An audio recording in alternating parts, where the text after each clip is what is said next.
Hey guys, so it's T-minus 2 days before my departure for the North Loop section of the Philippine Loop. And pardon me not shooting this the way I usually do because I'm basically in a rush to get everything done as I always am, no matter how much I prepare. So today's video, I'm gonna show you first how I'm packing for the Philippine Loop, and then talk about all the other preparations I did on the KLR and for myself. So first, let's look at all the bags I'm going to use and what's inside them. Pardon the mess because this is real life. So I have a Rhino Walk mechanic tank bag, a Usui Shred 16 backpack. It's actually a mountain bike backpack. This I bought. This is from Moto Market. These are the side cases OEM that come with the KLR650 Adventure. And this is my favorite fully waterproof Rhino Walk duffel. So let's see what's inside each one. Okay, let's start with the left pannier. So since these things say that they only have a 5 kilo load limit, I've decided to put things in my saddlebag that are a combination of things that are bulky, relatively light, that require easy access. So if it's 2 out of 3 or one of those things, I put them in the side cases. So over here I have tissue, compressor, and I really like this over like the Xiaomi compressor. Let me show you what it looks like. This one, unlike the usual Xiaomi portable compressors, you can charge this on the fly while you're using it, and it doesn't have the screw-on nozzle. This is so much easier to use. Sunblock, and these are 2 Decathlon like packing cubes that are waterproof, that are nice and thin. So they look like dry bags, but they're much thinner, but they're still waterproof. This one contains socks, underwear, things like that. And this one contains all of my clothes. So listen, I'm a notorious overpacker, especially because I carry all this camera gear, and where I basically cut corners the most is in the amount of shirts and clothing that I brought. I'm used to bringing maybe a third more, but basically I just have quick drying stuff that's easy to wash. And for this leg of the Philippine Loop, since I'm going to the Cordilleras and it's still rather cool this time of year, I have some extra warm weather clothing in here. Aside from that, it's just a couple of jerseys, a couple pair of shorts, and sleeping clothes. Over here, just basically a rag, extra bag for like bringing this stuff out of the side case, extra shopping bag, again, just to transport this stuff. Zip ties, first aid kit, random, oh no, these are like metal zip ties. Compact toolkit on top of the tools that are in the KLR, duct tape, and this little T socket tool. Okay, so that's that. Here on the right side case, we have fewer things, but they're heavier. Sandals, rain pants, high-vis rain jacket, Peak Design travel tripod, spare inner tubes, plastic bags with some ratchet straps in them, an umbrella, and yeah, that's it. It's not much here because these are a bit heavier. I don't want to overload, and I also want to have some spare capacity because I might realize that during the trip, I want a few more things within easy access because I'm not running a top box on the KLR. Moving on, inside my waterproof duffel, actually this is just stuff that I pretty much just dumped in here. And again, I want to keep this spare capacity. And the reason there's a lot of spare capacity is I haven't made up my mind yet if I'm bringing a laptop, and this just obviously gives a lot of room for a laptop and with all the padding below. So let's see what's in here. So this is a packing cube with a bunch of varied small things. So it's full of small essentials. I have a spare action cam mount because the one integrated into my helmet broke when I fell off road, And so I've replaced it, but I can't afford to not have a spare. I have spare gloves. These are Troy Lee designs. So these are more off-road gloves, but these are also good because if I get wet, these dry quickly. These are the batteries of my Action 3, which I don't need easy access for because this is just like my face cam on the bike, which I don't plan to use a lot. Headlamp, always essential. Charging cable for a laptop or anything, and this is just a bunch of charging cables. This is just a free tourism promotions board notebook that I plan to use as my journal. This is meds. This is my Philippine Loop passport with a little paper map and a couple of pens. Over here, the big packing cube. This just doesn't contain much. It has a laundry bag, a towel / beach mat, and the bandana. This is a scrub wash bag that I've had for years. It doubles as a dry bag just to separate wet things, and a way to wash clothes if I cannot plug up the sink. I have a second rain jacket that has a hood. This is a Columbia jacket, and it also serves as an additional layer if it gets too cold. Tissue. And then my spare riding pants. These are grit. And then there's a packing cube in here. This is all of my toiletries and stuff. And then a few more things. The case for my DJI Mic 2, because this is a bit too bulky. The accessories to keep in my backpack, which has all my essentials. And these are like mosquito repellent, sunblock, moisturizer, liquids basically that I don't want to spill. This is some additional meds that I'm keeping separate. This is my charging case and extra batteries for my mirrorless. I don't need the batteries for the mirrorless within easy reach because I only plan to use it mainly for photography. So it will last days usually if I'm only using it for stills. This is a big old Anchor charging brick, 140 watts total, sleep mask and sleep earplugs, and little compact extension cord. Now we've got my tank bag, the Run-A-Walk Mechanic. Here in the front compartment, I've got my stickers, which I can stick and distribute to people on the road. And there's a little pocket in here. It contains just a small cleaning cloth and my riding earplugs. I'm using the Alpine Moto earplugs.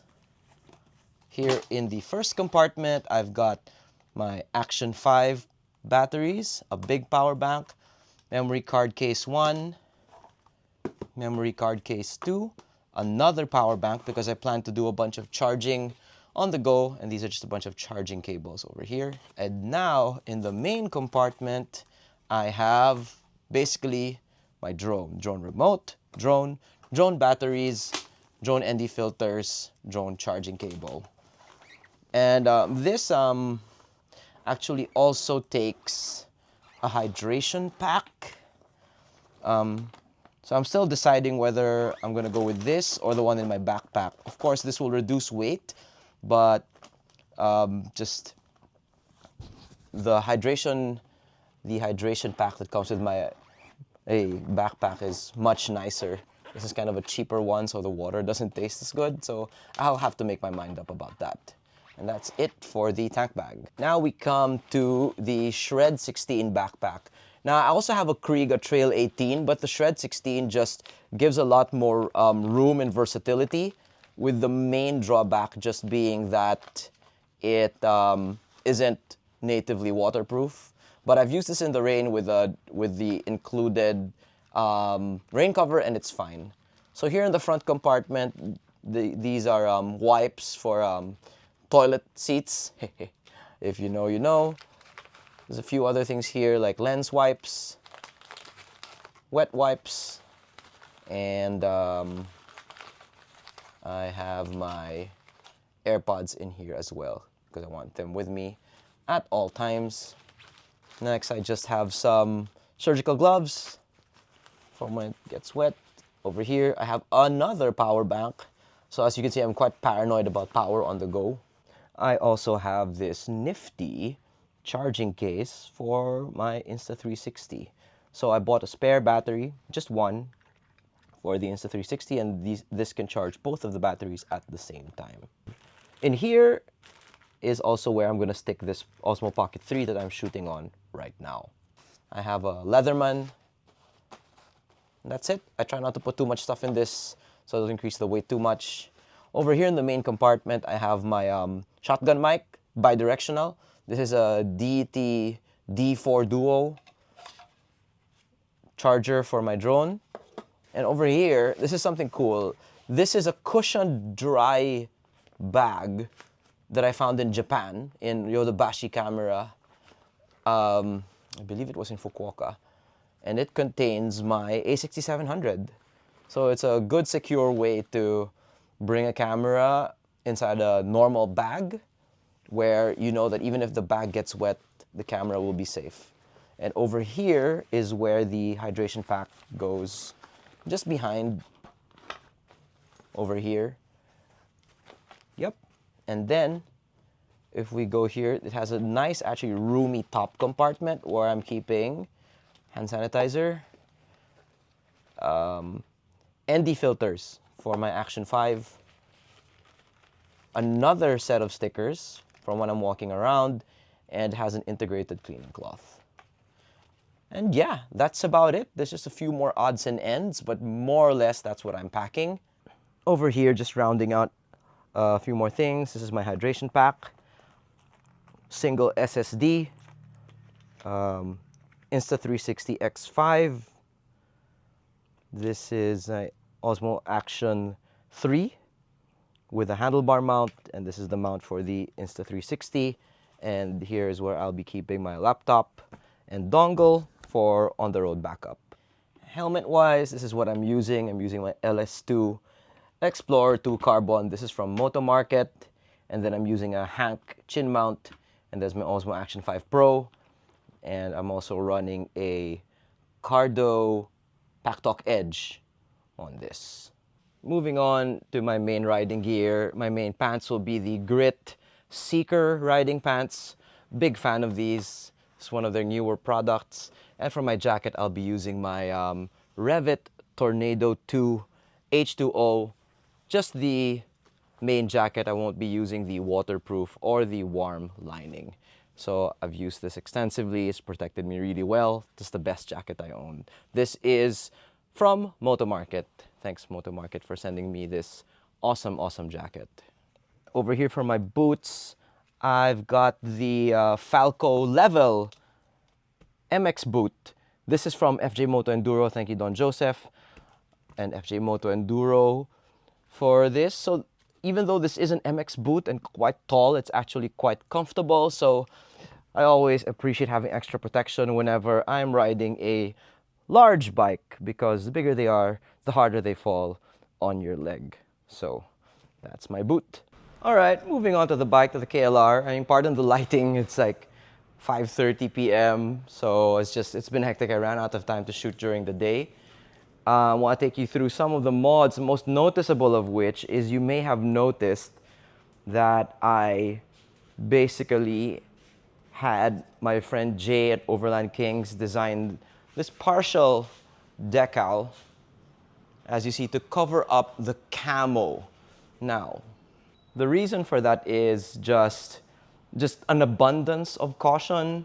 This is probably an overreaction, putting us to be in OA, but I covered up the camo, even though I know people love that about this model of the KLR. And I loved it too, because I just don't want any risk of being mistaken for military when I'm on the countryside because of NPA, the communist insurgency. Everybody tells me it's safe, it's fine, but also a lot of people also reply that, yeah, that's a good idea. So anyway, I think it looks nice. It makes my bike a little more distinct. So I just went with the partial decal to cover up the parts. So as you can see, it only, there you go, it only comes up to that part. And honestly, I love it. Jay of Overland Kings chose a really nice shade of blue. And yeah, there you go. Now for other mods, Well, these are the OEM fog lamps on the Adventure. This is also the OEM wind deflectors. I decided not to install the bark busters yet because I don't really plan to do any serious off-road. This is interesting. These mirrors are actually 450 MT folding mirrors, and they just slot right in there to give me the option to fold the mirrors along with pretty good visibility. And in terms of other mods, well, basically, I've actually dropped the forks by 15 millimeters just to give myself a little bit more margin for error, because when I put the preload at the correct setting, it did raise the bike's height a bit, and it basically put it past the point of being tolerable for me. So it's just a 15 millimeter drop. It's no big deal. And I think it's a worthy kind of trade-off to have a little bit more manageability for the seat height. Over here, you might notice I have the clutch switch bypass from 3D Cycle Parts. I ordered this from the US and had it shipped here. It took just about 9 days from the time I ordered it. And it really helps with the excessive engine braking that you get, especially on first gear with the KLR, and also makes the KLR easy to start when I stall it, because every time I've stalled it, which is only twice I think, because this bike's so torquey, every time I've stalled it, I've had to shut the key off, on and off again, to be able to start the bike. And then over here, Chigi Philippines so kindly sponsored their Chigi AI06, which adds a lot of tech to the KLR. So not only does it give me navigation, CarPlay basically, but crucially, it gives me the ability to remotely monitor and control my Insta360, which will be a huge help on this trip. And rounding out the mods, I installed a super cool device. Well, I was sent the super cool device by Sizap. And basically what their device provides is full-time passive GPS tracking and security enabled by a subscription-free SIM card that basically makes tracking my daily distances and extracting GPX files of my route along the loop super easy. And my favorite feature for this is basically, I mean, again, it records these tracks full time without needing my phone, and I can just open it up on the app after every day and extract a GPX for the entire route I rode that day. And in fact, I can choose basically legs, segments over several days, so I can make GPX files, GPS tracks basically for each day of riding, and I can make it also for, say, the entirety of Luzon, the entirety of Bicol, Visayas. So it's super perfect for me, easy to use. So thank you, Sizap, for sending over this device. So between the Sizap and the Chigi AI06, I think I have all of the additional tech I need, and I think that should round it out for the modifications on the bike. Apart from, I had a tubeless conversion done by Reborn Motor House for just additional peace of mind. I'm not too concerned, especially because this is mainly a very long road ride, probably 95 to 99% on pavement, so that should just make things a little easier. And I do have the spare stock inner tubes in case of emergency. And finally, in terms of preparing myself, I have been training with Coach Mel Aquino, not even with the big bike, just basic bike handling, especially balance in general, and counterweighting on tight turns, which I really need with this bike. And it's helped to really make the KLR feel lighter with every succeeding session. And hopefully the end goal of that is going to be eventually I'll have the confidence to all really take this bike off-road. And I think that's about it. I'm just super, super raring to start already on the North Loop. And basically I start the day after tomorrow. And I'm going to try to do the North Loop reasonably quickly, because everybody I've spoken to, especially yesterday, I was at the FJ Moto Mountain Cross Rally launch, so I spoke to a lot of my fellow adventure riders, much more experienced guys, and everybody unanimously told me to a lot more days to ride Mindanao and do side trips in Mindanao. So yeah, so apologies to my friends in the north if I might not feature your place as much. It's just because I'm much more familiar with that. I've seen every segment of the North Loop separately, and so, you know, some sacrifices have to be made, but don't worry. I mean, I'm still hopefully definitely gonna deliver some good stories for you there. So yeah, again, sorry for this quick and dirty video. It's just I can't wait to get going, and I will see you on the upcoming episode 1 of my Philippine Loop with the Kawasaki KLR 650. See ya.